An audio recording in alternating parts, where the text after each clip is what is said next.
Now I would have to present to you Mr. Alvin Blum, who has been an American Baha'i since 1936, left the United States in 1946 for New Zealand.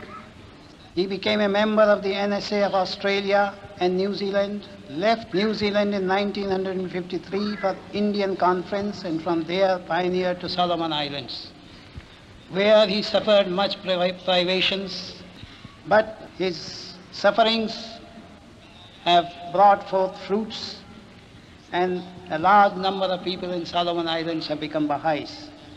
He was declared a Knight of Baha'u'llah by our beloved guardian.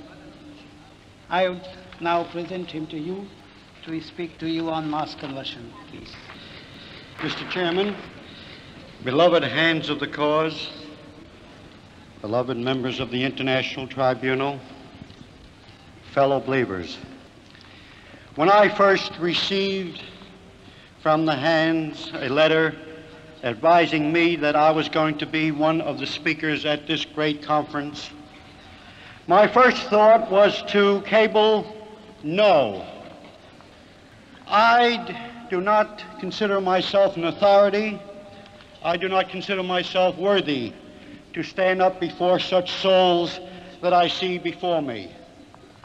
But then I prayed and meditated, and when I thought of the early disciples of Christ, they were the humble, the halted, the blind, the weak, the insignificant people. I thought maybe there was a chance for me in this picture.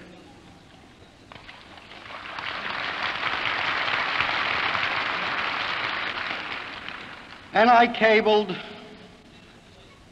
will accept any responsibility to assure success of conference. I am a very simple and ordinary person. The Baha'i faith to me is very simple. It has to be simple, or else it has to reach the masses in a very simple manner. 6 months before I ever heard of this great message in 1936, I said, because I was on the verge of being a Gnostic, I said that if there is a God, why isn't he taking care of his people today like he did thousands of years ago? When I went to the synagogue, when I went to churches, all I heard was stories that took place thousands of years ago. What about today? Are we lost souls? And I was very hard to handle when it came to talking about religion or spiritual things. On the cornerstone of that simple statement, I accepted this revelation because when I first walked into the Englewood cabin in Englewood, New Jersey, I heard the answer to that simple statement. God has not deserted us, and he has again sent us a new teacher, a new revelator, and one who is giving us the answers for this day and age. That to me was the Baha'i faith at that time. And in around Englewood, New Jersey, the seeds for mass conversion was planted by the many wonderful believers there. I studied the faith under Philip Manigello, William DeForge, Archie Tishner, and they taught me well. I felt that I had to get out and spread this message, and I left and I went to the southern states, and I worked with Howard and Kobe Ives, whom you all know and love. Howard Ives wrote that wonderful book, Portals to Freedom, and I loved them very much because they showed me how to live the life of a Baha'i. And then one day I had a letter, and I'm sorry to bring in the personal in this talk, but that's the only way I know how to tell you about mass conversion. And if I say things, believe me, even though it is personal and in the first person, it's just to illustrate my point, and every one of you could tell the same story over and over again in every part of the world in which you come from. And I went into the American Army, and as a Baha'i I registered and ended up in the Medical Corps and went to New Zealand, where I stayed for 2 years and had a chance to work with the friends there, and it was a marvelous experience helping mass conversion, not necessarily in numbers, but planting the seeds which is at the verge of fruition. In the Army, I moved up through the islands, went to the Solomon Islands where I now live, but never dreamt I would come back again. Went on to the Philippines, and I want to tell you a wonderful story about mass conversion and the power that exists in this faith. You all have heard stories here how people have gone out into areas. Well, I'll tell you how the Philippines became known to the faith by a pamphlet. Lily Matthews was on a round-the-world tour, and her ship stopped there for 4 hours. And she went to the public library and asked permission to leave a pamphlet on the Baha'i faith, and it was refused. You have to get permission of the Catholic bishop. Lily didn't waste her time, so she went on to the university church. And the gentleman there was very kind, and he said, yes, you may leave this pamphlet in the section there for comparative religions. And Lily put a pamphlet with her address on it and went on back to the ship. And eventually, when she got to New York, there was a letter waiting from a couple by the name of Medela, way up in the province of Nurivas, Cairo. And she sent them Baha'i books, and the faith was established without any pioneering at all through the pamphlet that Lily Matthew left in the university library. And then I pulled in 4 years later and found out from Horace Holly. I wrote Horace and asked him where the Baha'is were in the Philippines, and he told me about it. I couldn't get into the area because of the heavy fighting, but when it was cleared, I got permission to go up there and hitchhiked into this area and located the Baha'is. Everything had been wiped out, and we met out in the field, and the only thing left, they showed me a sign, was Baha'i Library, everyone welcome. That was the only thing left of the previous center that they had. And now I understand there are thousands and thousands of believers all through the Philippines. I was the first outside Baha'i they ever met. And I want to tell you an amusing story that happened to me while I was hitchhiking up to this place. A lieutenant picked me up. I was a sergeant in the medical corps. And as the usual conversation, where are you from? And he said, I come from Chicago, near the place near Wilmette. And I said, oh, by the way, have you ever visited our Baha'i temple there? Yes, he said, I've been by that building 1,000 times, but I've never gone in. He said, what's it all about? I explained a wee bit about it. He said, we never talk religion home. I'm a Protestant, my wife's a Catholic, and we never mention religion. Anyway, he was very kind. He took me to where I was going, to a crossroad where I could get another ride. And as I got out of the Jeep, he said to me, Sergeant, are you a minister in the Baha'i faith? And do you have any authority in the Baha'i faith? And I said, Lieutenant, and I meant every word of it. I said, no, I don't have any authority in the Baha'i faith. And I'll tell you something else, Lieutenant. If you went into the Baha'i temple in America and every seat was filled up with people and you told them you knew Alvin Blum, nobody would get up and give you a seat. That's how much authority I have in the Baha'i faith.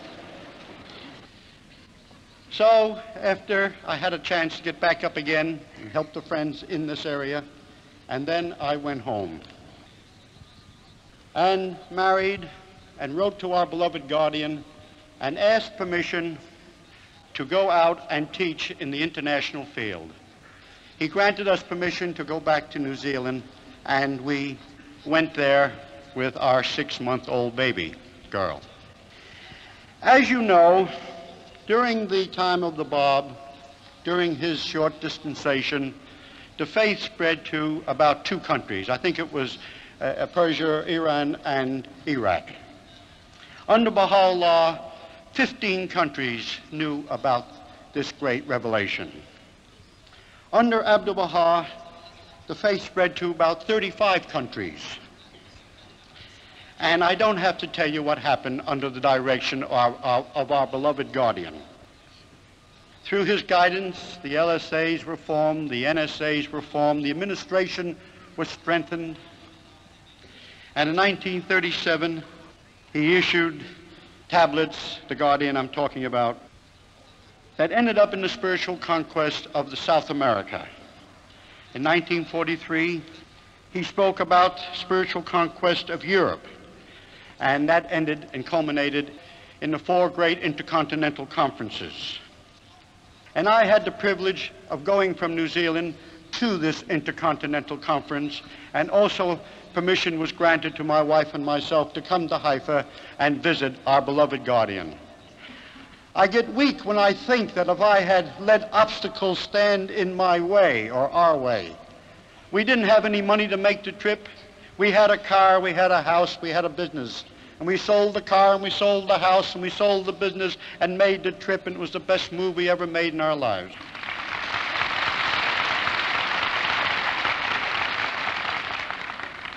I had the privilege of being chairman of the pioneering committee at this New Delhi conference, and over 100 people came before this conference and asked permission and asked for assistance to go out and guidance to go out and teach. And there are many people here in this conference that appeared before this committee, and many of them were knights and have become knights of Baha'u'llah.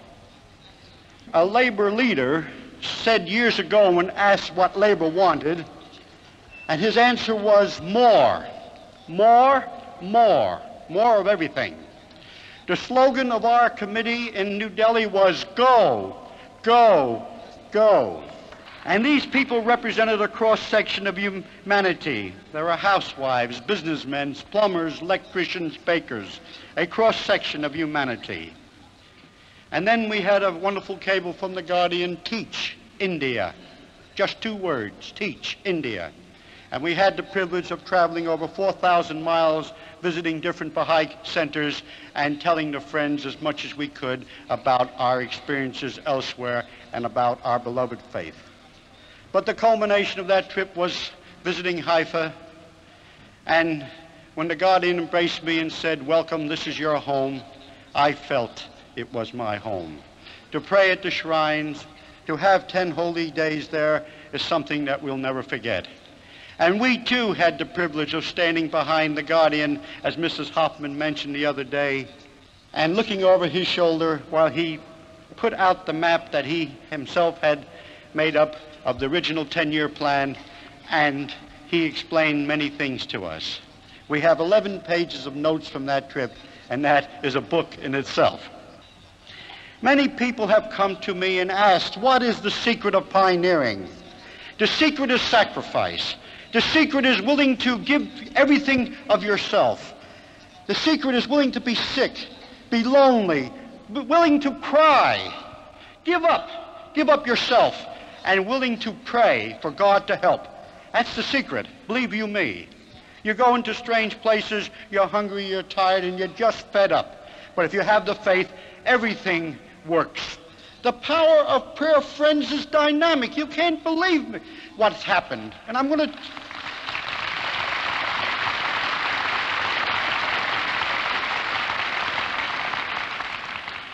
going to illustrate my point with a true story, what happened to us on the way to the Solomon Islands. We were on an old ship called the Maleta, about 1,500 tons and about 50 years old. We never get on these super-duper ships we see in the advertisements in the magazines. We don't know where they are. We can't find them in our parts of the world.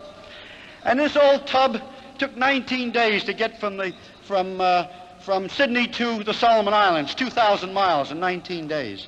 Anyway, we pulled into a place called Vila, and there was Bertha Dobbins, a Knight of Baha'u'llah, lonely, tired, just the way I described pioneering, fed up, living conditions terrible, food horrible, and we brought Bertha on board to eat with us every meal. We were there for about 2 days, and she stayed on board with us as much as possible for physical and we pray spiritual subsistence. And finally the last meal, and she said it was a prayer, "My God, this has been a bit of heaven. Oh, I wish you could stay here a little longer and I can get some more of this good food." And believe me, friends, an hour later it was announced over the loudspeaker that the engine had broken down.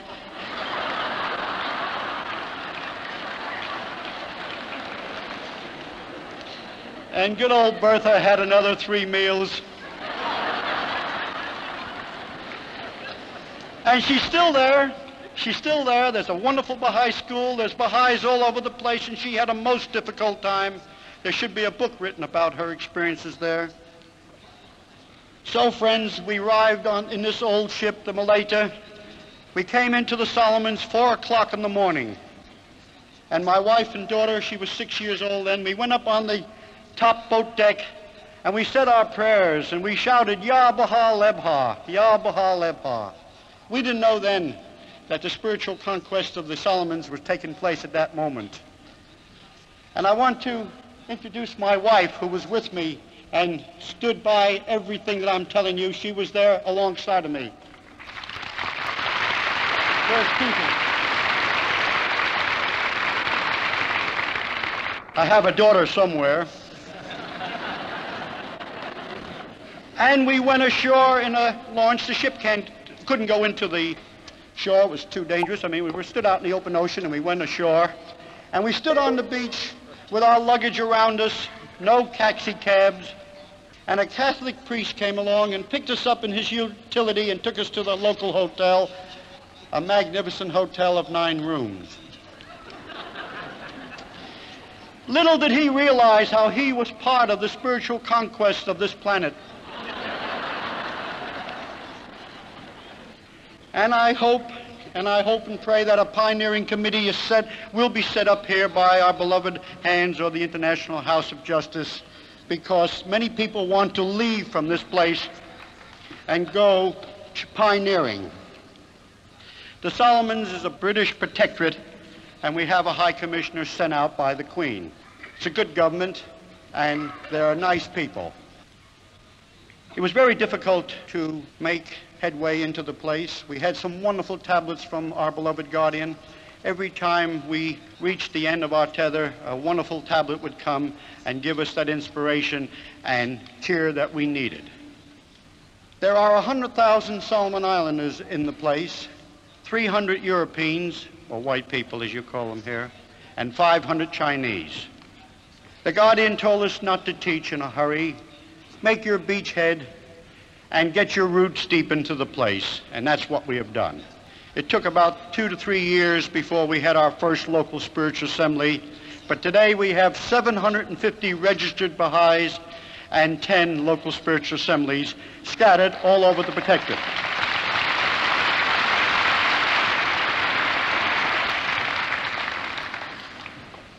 I just want to give you a few little personal incidents what has happened in our little career around the world.